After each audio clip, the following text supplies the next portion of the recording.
Moses called all of Israel and said to them, "You have seen all that the Lord did before your very eyes in the land of Egypt to Pharaoh, to all his servants, and to all his land, the great trials which your very eyes beheld, and those great signs and wonders. Yet, till this day the Lord has not given you a heart to know, eyes to see, and ears to hear.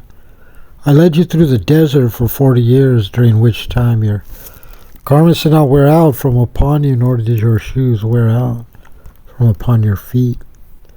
You neither ate bread nor drank new wine or old wine, in order that you would know that I am the Lord your God. Then you arrived at this place, and Sihon the king of Heshbon and Og, king of Bashan, came out towards us in battle, and we smote them, and we took their land, and we gave it as an inheritance to the Reubenites, the Gadites, and to the half-tribe of Manasseh. You shall observe the words of this covenant and fulfill them, in order that you will succeed in all that you do. You are all standing this day before the Lord your God, the leaders of your tribes, your elders and your officers, every man of Israel, your young children, your women, your convert who is within your camp, both your woodcutters and your water drawers. You may enter the covenant of the Lord your God and his oath, which the Lord your God is making with you this day, in order to establish you this day as his people, and that he will be your God, as he spoke to you, and as he swore to your forefathers, to Abraham, to Isaac, to Jacob. But not only with you am I making this covenant and this oath, but with those standing here with us today before the Lord our God, and also with those who are not here with us this day. For you know how we dwelled in the land of Egypt, and how we passed among the nations through which you passed. You saw their abominations and their repugnant idols of wood and stone, silver and gold, which were with them. Perhaps there is among you a man, woman, family, or tribe whose heart strays this day from the Lord our God to go and worship the deities of those nations. Perhaps there is among you a root that produces hemlock and wormwood.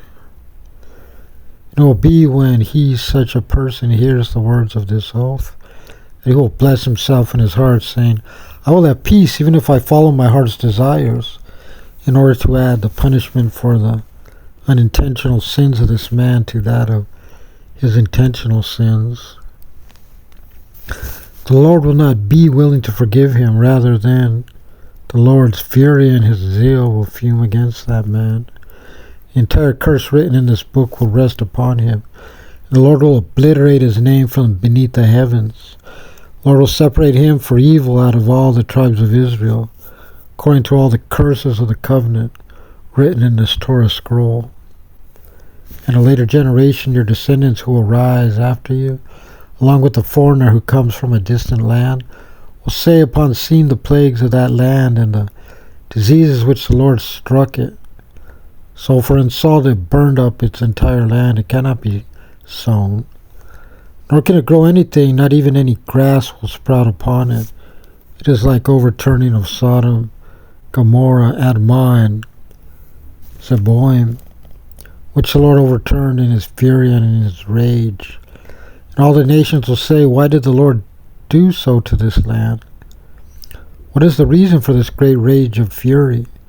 And they will say, it is because they abandoned the covenant of the Lord God of their fathers, the covenant which he made with them when he took them out of the land of Egypt, for they went and served other deities, prostrating themselves to them deities, which they had not known and which he had not apportioned to them.